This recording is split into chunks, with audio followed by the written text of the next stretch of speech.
बारामतीत महायुतीच्या उमेदवार सुनेत्रा पवारांच्या प्रचारासाठी महाविकास आघाडीचे आमदार रोहित पवार प्रचाराच्या मैदानात आहेत। यावर आमदार रोहित पवारांनी प्रतिक्रिया दिली आहे। मी इथे सुनेत्रा पवारांचा प्रचार करतोय, महायुतीचा नाही, असं रोहित पवार म्हणाले। तर राष्ट्रवादीच्या विलीनीकरणाची चर्चा आता पक्षात उरली नाही, तर भाषणात भाजपवर टीका करत नाही, फक्त एवढंच सांगतोय दादांच्या अपघाताचा तपास लवकर व्हावा, असं रोहित पवार म्हणाले। त्यांच्याशी संवाद साधला जयदीप भगत यांनी।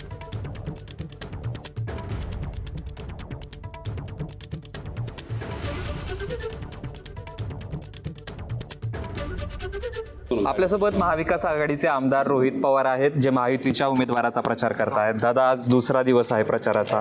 काल किती गावांचा केला आणि आज किती गावांचा करताय? एक तुम्ही समजून घ्या की महायुतीचा मी प्रचार करतोय असं नाही, मी सुनेत्रा काकींचा प्रचार इथं करत आहे। त्या आमच्या परिवाराच्या एक व्यक्ती आहेत, या राज्याच्या उपमुख्यमंत्री असल्या तरी त्या माझ्या काकी आहेत आणि दादांच्या प्रती असणारा आदर आणि प्रेम हे आमच्या मनामध्ये त्या ठिकाणी असल्यामुळे दादांकडे बघून आम्ही काकींचा त्या ठिकाणी प्रचार करत आहेत। पण लोकांनी इथं ठरवलेलं आहे, निवडणूक ही नक्कीच काकींच्या बाजूला त्या ठिकाणी जाणार आहे। फक्त लीड देत असताना प्रत्येक मत हे दादांना आदरांजली श्रद्धांजली असल्यामुळे या बारामती मतदारसंघामध्ये मतदान खूप मोठ्या प्रमाणात होणार आहे आणि झालेल्या मतदानापैकी 98 ते 99% मतदान हे नक्कीच सुनेत्रा काकींना त्या ठिकाणी होईल। त्यामुळे आजपर्यंत या देशामध्ये ज्या काही आमदारकी झाल्या असतील त्याच्यामध्ये सगळ्यात जास्त लीड ही सुनेत्रा काकींना त्या ठिकाणी मिळेल।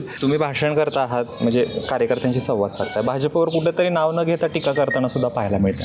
नाही, कुठली, मी एवढंच म्हणतोय की अजितदादांचा तपास करत असताना आम्ही आमच्या परीने प्रयत्न करतोय, सुनेत्रा काकी व त्यांचा परिवार त्यांच्या परीने प्रयत्न करत आहेत।